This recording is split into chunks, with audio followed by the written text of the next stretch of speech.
पहली रचना हो। ऐसी यथार्थ नाम वाली सुमति नाम की एक अत्यंत सुंदर कन्या पैदा हुई। वह कन्या सुमति अपने घर के बाल कपन में अपनी सहेलियों के साथ क्रीड़ा करती हुई इस प्रकार बढ़ने लगी जैसे कुशल पक्ष में चंद्रमा की कली बढ़ती है।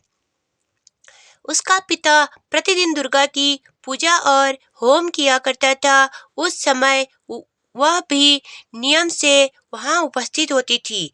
एक दिन वह सुमति अपने सखियों के साथ खेलने लग गई और भगवती माता के पूजन में उपस्थित नहीं हुई। उसके पिता को पुत्री की ऐसी असावधानी देखकर क्रोध आया और पुत्री से कहने लगी, हे दुष्ट पुत्री, आज प्रभात से तूने भगवती माता का पूजन नहीं किया। इस कारण मैं किसी कुष्ठी और दरिद्र मनुष्य के साथ तेरा विवाह करूंगा। इस प्रकार कुपति पिता के वचन सुनकर सुमति को बड़ा दुख हुआ और अपने पिता से कहने लगी, हे पिताजी, मैं आपकी कन्या हूँ, मैं आपके सब तरह से अधीन हूँ। जैसी आपकी इच्छा हो मेरा विवाह कर सकते हो।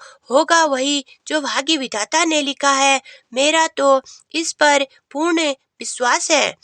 मनुष्य न जाने कितने मनोरथों का चिंतन करता है, पर होता वही है जो भाग्य विधाता ने लिखा है। जो जैसा करता है उसको फल भी उसी कर्म के अनुसार मिलता है, क्योंकि कर्म करना मनुष्य के अधीन है पर फल देव के अधीन है। जैसे अग्नि में पड़े हुए तृणादि को उसको अधिक प्रदीप्त कर देते हैं, उसी तरह अपनी कन्या के ऐसे निर्भयता से कहे हुए वचन सुनकर उस ब्राह्मण को अधिक क्रोध आया।